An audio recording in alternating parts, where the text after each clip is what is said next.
Hello and welcome to the video. The reason I'm sat all the way back here is because it's very difficult to get this thing in shot. This is a Tundra V3. Now I've looked at Tundras already on the channel and I really like Tundras. They are amazing flying aircraft based on a real aircraft, and this version 3 in this particular red and silver livery is actually kind of copying that original aircraft that kind of started the whole Tundra thing at Hobby King. Foam wheels again, this time we're up to 4S power system, which is good. Navigation lights in the belly, the wingtips and the nose as well.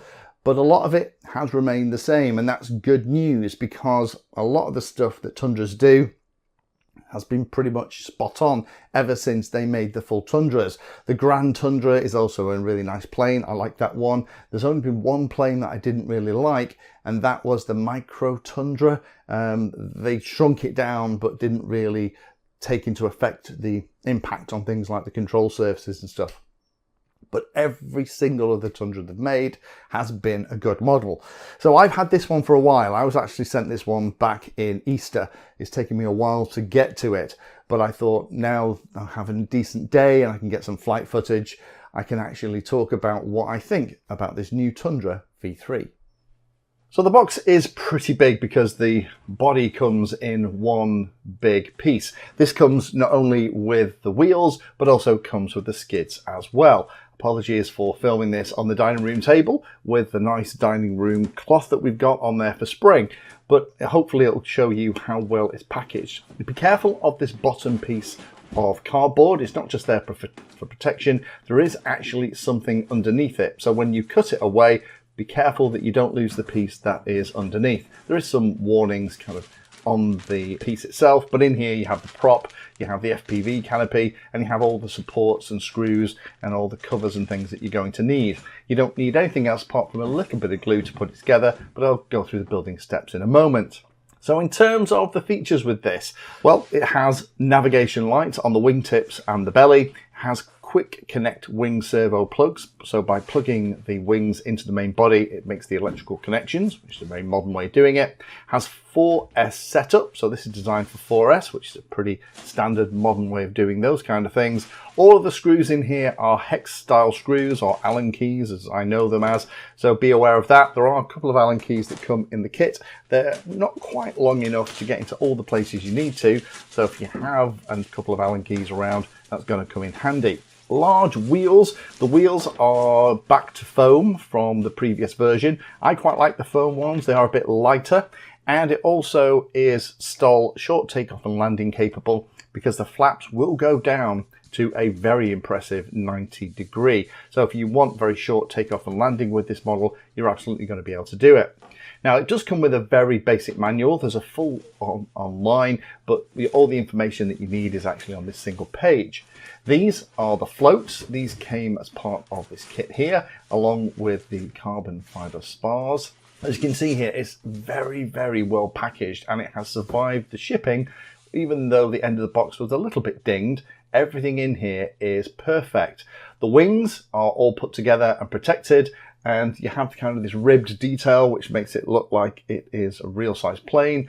Slightly different geometry on the flaps from what I recall from the 2 when I played with one of those. But again, nice big control surfaces, all the linkages are done, and the linkage geometry from the look that I've done here is actually pretty spot on. The finish is really nicely done. You can absolutely see the foam through it, but with this nice big decal on the top as well, this is going to look fantastic in the sunshine. Here are those wheels. I also like the fact they have printed Durafly on the sides of those. That's a cute touch. And then we have the main body.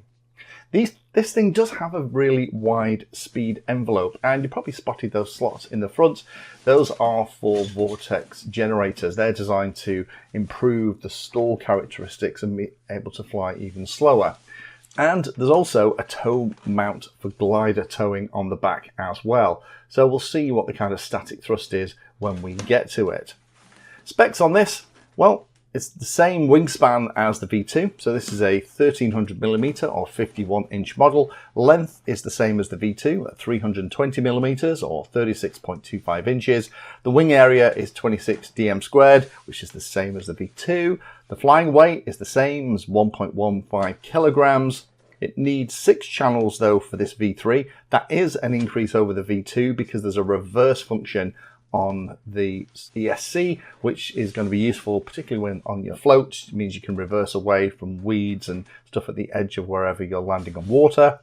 Motor is the same. It's a 3636 900 kV unit with an Aerostar 40 amp. But again, I don't remember there being a reverse on the V2. Servos are all 6 by 9 grams. Can't quite tell if they're metal or plastic gear. And the prop is different. This prop is an 11 by 5 by 5 inch versus a 12 by 6 inch prop that was on the V2. So a little bit less pitch, a little bit less diameter.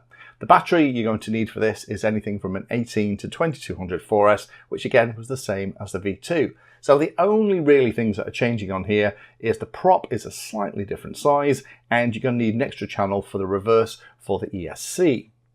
New nylon reinforced prop in the box, only one of them sadly, no spare, but that's been chosen, they say, for better balance and efficiency.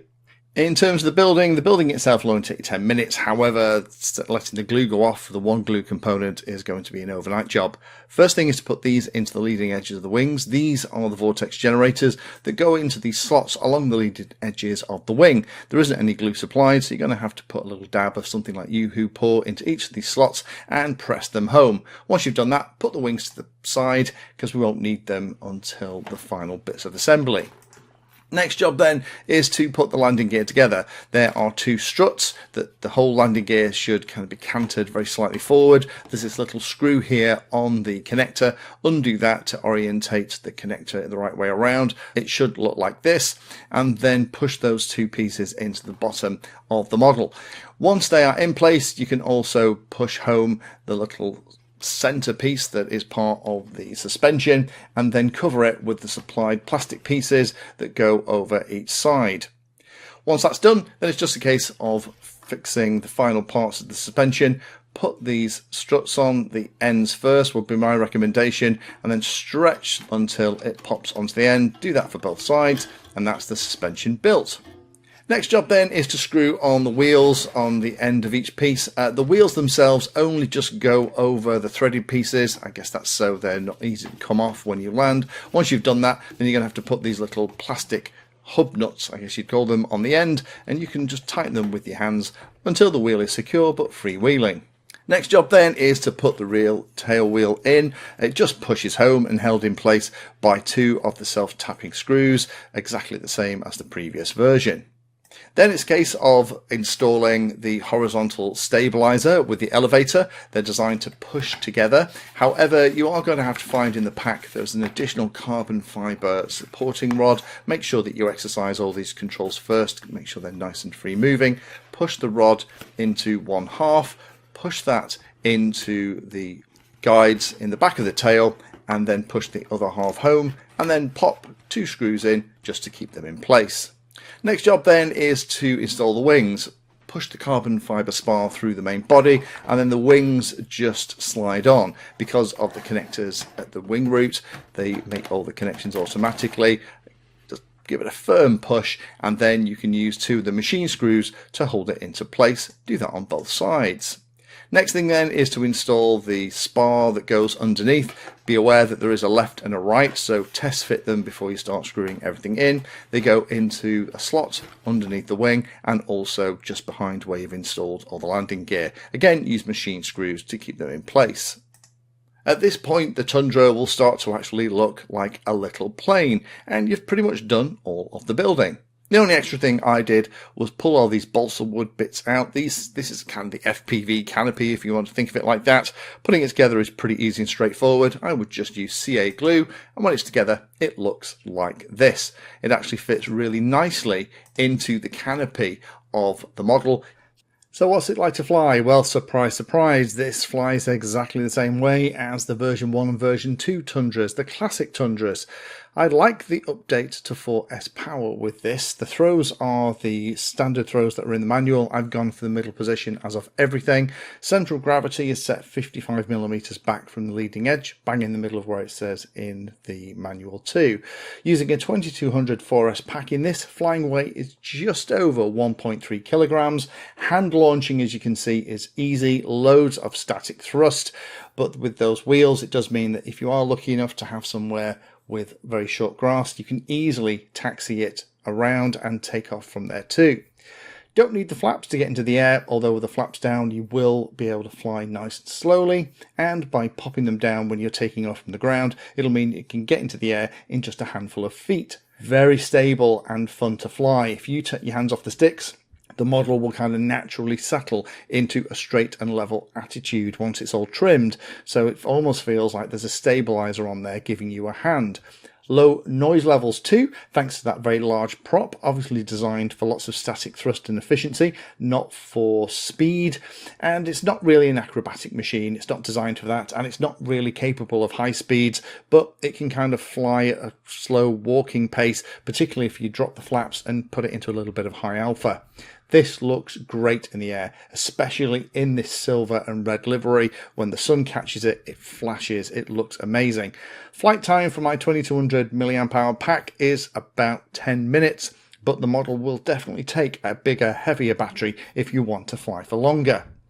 Lots of things to like. I like that this is the classic Tundra. As I said, I love the update to 4S power. I think that's a much more modern way to set it all up. Linkage geometry on this one was great from the factory. There is a reverse also on the ESC, which means that if you do want to put floats on it, there is optional floats that allows you to turn this into a waterborne version. Then it means that you can back away from the edge of the pond too.